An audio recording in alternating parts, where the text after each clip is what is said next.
Sementara itu, pemirsa, pemerintah Aceh menginstruksikan seluruh satuan kerja perangkat Aceh SKPA agar mengimplementasikan penggunaan aplikasi Sistem Informasi Kearsipan Dinamis Terintegrasi atau Sri Kandi.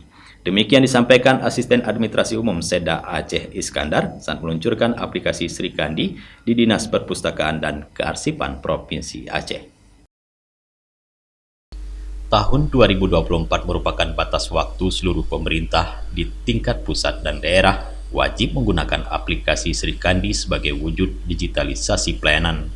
Oleh sebab itu, Asisten Administrasi Umum Sekda Aceh Iskandar menginstruksikan seluruh kepala SKPA dan biro di lingkungan pemerintah Aceh agar di tahun 2023 ini segera mengimplementasikan aplikasi tersebut.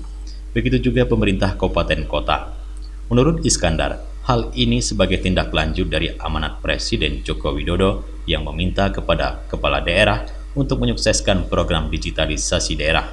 Sri Kandi merupakan sistem pemerintahan berbasis elektronik yang diluncurkan pemerintah sebagai aplikasi umum bidang kearsipan guna meningkatkan kinerja dan mewujudkan pengelolaan arsip secara profesional.